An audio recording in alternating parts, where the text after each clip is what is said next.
ശോഭ പറഞ്ഞ വിഷനാണ്, അതായത് ശോഭ പറഞ്ഞ കൃത്യമായിട്ട് പറഞ്ഞ തിയറിയാണ്. ഇതിന്റെ പ്രാക്ടിക്കലാണ് ഭീകരം. എന്നോട് ചോദിക്കും ഒരു ബിസിനസ് തുടങ്ങാൻ എന്താണെന്ന് ആവശ്യം. ഞാനൊരു ഫുഡ് ബിസിനസ് ചെയ്യുന്ന ഒരാളാണ്. എനിക്കൊരു ബിസിനസ്സിനപ്പുറത്തേക്ക് ഒരു പാഷനാണ്. എങ്കിലും ഈ സാധനം വാടക കെട്ടിടത്തിന് വാടക കൊടുക്കണം, കറണ്ട് ചാർജ് അടയ്ക്കണം, വെള്ളക്കരം കൊടുക്കണം. ഇനി ഇതിന്റെ ഭയങ്കര രസകരമായൊരു സംഭവം നോക്കൂ. നിങ്ങൾ ആദ്യം ഒരു ബിസിനസ് നടത്തണമെങ്കിൽ അവിടുത്തെ പ്രാദേശികമായ സംഭവം ആദ്യം നമ്മൾ പഠിച്ചിരിക്കും.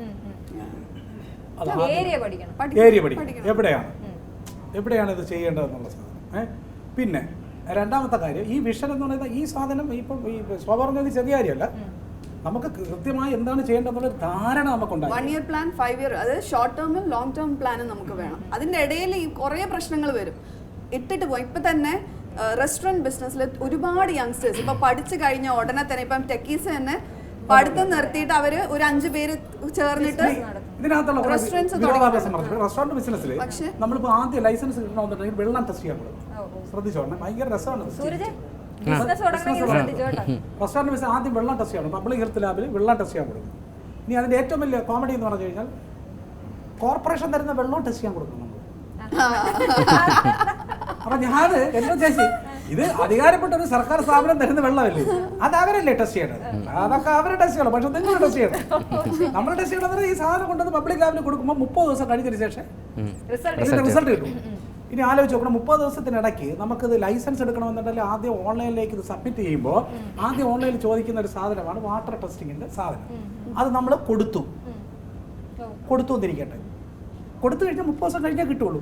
ഇനി ആ സർട്ടിഫിക്കറ്റ് ഡൗൺലോഡ് ചെയ്ത് കിട്ടിയാലേ അടുത്ത ഓപ്ഷൻ റിലീസ് ആകും. അപ്പോൾ ആലോചിച്ച് നോക്കണം, എല്ലാ സർക്കാരിൻ്റെ ഭയങ്കര സംവിധാനങ്ങളാണ്.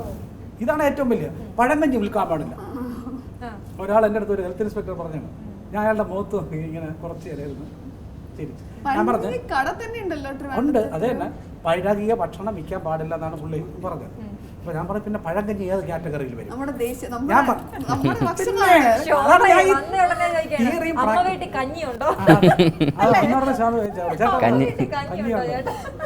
അപ്പൊ ഇതൊക്കെ ഇട്ടോണ്ടിരിക്കുന്നത് ഇതേ ഉള്ളൂ.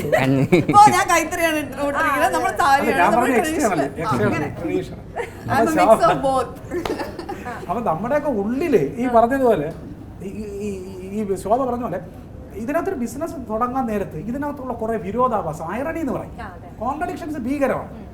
അപ്പൊ കോർപ്പറേഷൻ നമുക്ക് തരുന്ന വെള്ളം നമ്മൾ ടെസ്റ്റ് ചെയ്യണമെന്ന് പറഞ്ഞാൽ അതിലെന്തോ കുഴപ്പമുണ്ടെന്നല്ലേ. അല്ലെങ്കിൽ കോർപ്പറേഷൻ പറയണം അത് ഞങ്ങൾ തരുന്ന വെള്ളമാണ്, നിങ്ങൾക്ക് ഉപയോഗിക്കാം എന്ന് പറയണല്ലേ നല്ലത്.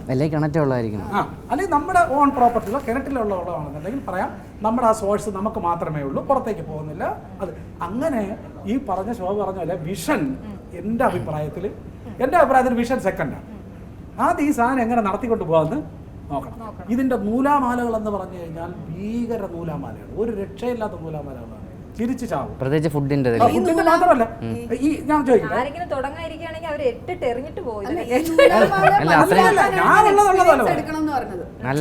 എക്സ്പീരിയൻസ് എവിടെയെങ്കിലും പോയി നിന്ന് ഇത് പഠിക്കണം എന്ന് പറഞ്ഞതിന്റെ കൂട്ടത്തിൽ അതാണ് ഞാൻ പറഞ്ഞത്, എക്സ്പീരിയൻസ് ഇമ്പോർട്ടന്റ്. അതായത് ഈ നൂലാമാലകളൊക്കെ നമ്മൾ അപ്പം അറിയും. അപ്പൊ നമ്മൾ ഈ മിസ്റ്റേക്സ് ഉണ്ടാക്കുന്നത് കുറയും. നമ്മൾ ഒരു ആളുടെ അണ്ടറിൽ നിന്ന് പഠിക്കുകയാണ്, അവിടെ എന്തൊക്കെയാണ്, ഇങ്ങനെയൊക്കെയാണ് ലൈസൻസിങ്, അതാണ് രജിസ്ട്രേഷൻ, ഇതാണ്. തുടക്കക്കാരെന്നുള്ള രീതിയിൽ ഇതിനെക്കുറിച്ച് നല്ല ധാരണ വേണം. ഇപ്പൊ ഞാൻ എന്താണ് ഇപ്പൊ മന്ത്രിമാര് തന്നെ വകുപ്പുകൾ നിങ്ങൾ ശ്രദ്ധിച്ചിട്ടുണ്ടോ? മൃഗസംരക്ഷണം ഒരാൾക്ക്, ആ മൃഗത്തിൽ നിന്ന് കിട്ടുന്ന പാലിന്റെ ഡിപ്പാർട്ട്മെന്റ് വേറൊരാൾക്ക്, കാലിത്തീറ്റ വേറെ. എന്നാ അതിൽ നിന്ന് നമ്മൾ ഈ പശുവിന് പുല്ല് കിട്ടുന്നതിന് വേണ്ടി പുല്ല് ഉൽപ്പാദിപ്പിക്കുന്ന അതുമായി ബന്ധപ്പെട്ട അഗ്രികൾച്ചർ വേറൊരാൾക്ക്, പിന്നെ വെള്ളം വേറെ ഇതാണ് ഇതിനകത്തുള്ള കോൺട്രഡിക്ഷൻ. പക്ഷെ ഇത് ഞാൻ ഈ കുട്ടികൾ തുടങ്ങുന്നു എന്ന് പറയുന്നില്ലേ, തുടങ്ങുന്ന അവര് 6 മാസത്തിനകത്ത് അതിനകത്ത് 80% പൂട്ടി പോകുന്നു എന്നുള്ള കാര്യമാണ്. അത് പറയണത് ബിക്കോസ് ആവേശത്തിലങ്ങ് തുടങ്ങും. ഏതൊരു ബിസിനസ്സും നമ്മള് അപ്സ് ആൻഡ് ഡൗൺസ് ഉണ്ടാവും. ആ സമയം നമ്മൾ പിടിച്ചു നിൽക്കണം എന്നുള്ളൊരു കാര്യമാണ്. Never give up. ഞാൻ എപ്പോഴും പറയുന്ന ഒരു കാര്യമാണ്. നമ്മുടെ അടുത്ത് ഒരുപാട് പേര് വരുന്ന ഞാൻ ഈ സാധനങ്ങളെല്ലാം പറയും. ഞാൻ പറഞ്ഞു, നിങ്ങൾ ആദ്യം മെറിറ്റ് നോക്കണതിന് മുമ്പേ ഇതിന്റെ ഡീമെറിറ്റ് ആദ്യം ചിന്തിക്കണം. എങ്ങനെ നമുക്ക് കിട്ടുമെന്നുള്ളതല്ലാതെ നമ്മൾ എപ്പോഴും പോസിറ്റീവ് ചിന്തിക്കും. അതറിയാമോ, നമ്മളൊരു സാധനം പ്രേമിക്കാൻ പോകുമ്പോൾ തന്നെ നോക്കിയോ, ഞാൻ അവിടെ വരാൻ നേരത്ത് അവൾ അവിടെ ഉണ്ടാവും. ഇതാണ് നമ്മുടെ പ്രതീക്ഷ. നമ്മൾ കാണും ഇപ്പർ സൈഡിൽ നിൽക്കാൻ നേരം ഞാൻ ഇങ്ങനെ കണ്ടടിക്കുമ്പോൾ അവൾ അടിക്കും. പക്ഷെ അവളുടെ ആസ്പെക്ട് ഇത് നമ്മൾ ഒരിക്കലും ചിന്തിക്കുകയേ ഇല്ല. നമ്മൾ അവിടെ വരുമ്പോൾ അവള് വരണമെങ്കിൽ നമ്മൾ നേരത്തെ കൂട്ടി പറഞ്ഞു വെച്ചേക്കണം. ഇങ്ങനെ അടിക്കുമ്പോൾ നീ ഇങ്ങനെ അടിക്കണമെന്ന് നേരത്തെ പറയുകയും ചെയ്യണം. പക്ഷെ ഇങ്ങനെ അടിക്കുമ്പോൾ അവൾ അങ്ങനെ അടിക്കുന്നത് നമ്മുടെ ആറ്റിറ്റ്യൂഡാണ്. അവൾ ചിലപ്പോൾ ഒരു തരത്തിലും വിശ്വസിക്കാൻ പറ്റാത്ത പൊളിച്ച തെറിയായിരിക്കും. അതാണ്